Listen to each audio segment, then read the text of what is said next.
belajar bagaimana menjadi guru yang baik. Nanti turunannya banyak kalau sebagai guru, ya kita bagaimana belajar menyampaikan komunikasi yang baik, pesan yang kita sampaikan kepada anak yang kita ajar itu dapat dipahami. Nah ini kan butuh satu skill ya, dan skill ini bisa dipelajari. Ada namanya public speaking, ilmu komunikasi, ini perlu kita pelajari. Gimana secara psikologis anak itu lebih mudah untuk memahami bahasa yang sederhana. Berarti kan kita bagaimana menyederhanakan bahasa. Terus nanti kalau di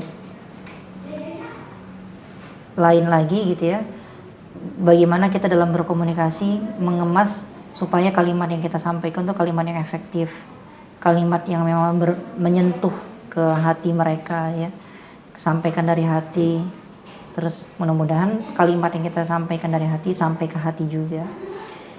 Kemudian kita belajar lagi bagaimana psikologi, ya kan? Bahwa manusia itu adalah makhluk psikologi anak laki-laki gimana, psikologi anak perempuan gimana. Mungkin kalau kita lihat dan saya pelajari di usia dasar, memang kita lebih cenderung mudah mendidik anak perempuan. Karena memang anak laki-laki matangnya lebih lama kalau di usia dasar. Makanya kalau kita lihat dulu kita kecil gitu ya, kita tuh baru ngeh bahwa kita sudah utuh akalnya itu mungkin di SMA gitu ya, SMA atau mungkin SMP yang kelas 2 atau 3 gitu. Nah kalau perempuan itu cepat matangnya.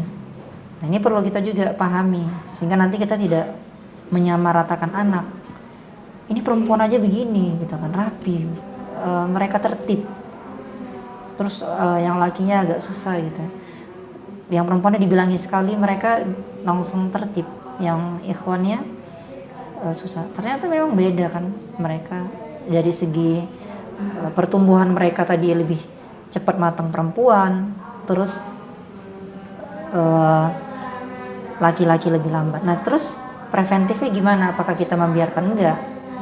Kita berikhtiar semampu kita, cuman paradigma berpikir kita membedakan, sehingga nanti korelasinya kita sabar ya terhadap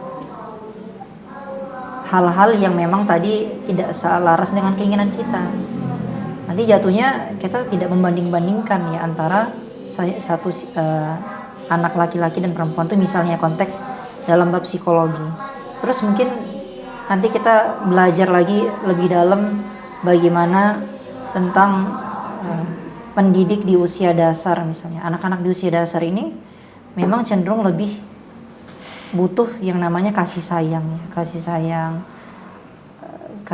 Nah cuman kasih sayang juga tidak serta-merta bedakan antara kasih sayang dengan manja ya, kasih sayang dengan manja. Ini terkadang kalau yang kita lihat sekarang ini orang menyamaratakan kasih sayang dengan manja. Ini jelas beda.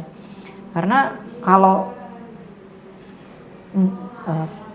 pengertian kasih sayang yaitu ketika kita melarang dan misalnya sifatnya tegas, itu juga bagian dari kasih sayang. Cuman manja ini lebih ke apa yang diinginkan anak dipenuhi, entah itu baik atau buruk, itu manja. Dan itu kita lihat ya fenomena sekarang, orang tua memberikan HP misalnya kepada anaknya, memberikan handphone dengan narasi ini bentuk kasih sayang saya kepada dia gitu. Dan itu ternyata bukan bentuk kasih sayang ya, bentuk manja. Atau misalnya si anak diberikan kebebasan misalnya berekspresi yang nilai-nilai tidak baik, tetap ya udah namanya masih anak-anak. Nah itu juga mispersepsi dalam teori pendidikan Islam khususnya ya. Jadi kita harus membedakan juga antara yang namanya kasih sayang dan manja. Jadi kalau kita kontekstualisasi di sekolah, kita sampaikan dengan tidak marah-marah, cuma tetap tegas ya, sampaikan dengan tegas. Tapi nanti kita sampaikan ke anak-anak dengan pemahaman atas dasar why, alasan kenapa. Saat misalnya kita tegasin mereka, yuk ngulang hafalan yang ngulang, itu bukan berarti kita tidak sayang, tanda sayang kita. Nah tadi formatnya dengan kita tegasin misalnya dan seterusnya.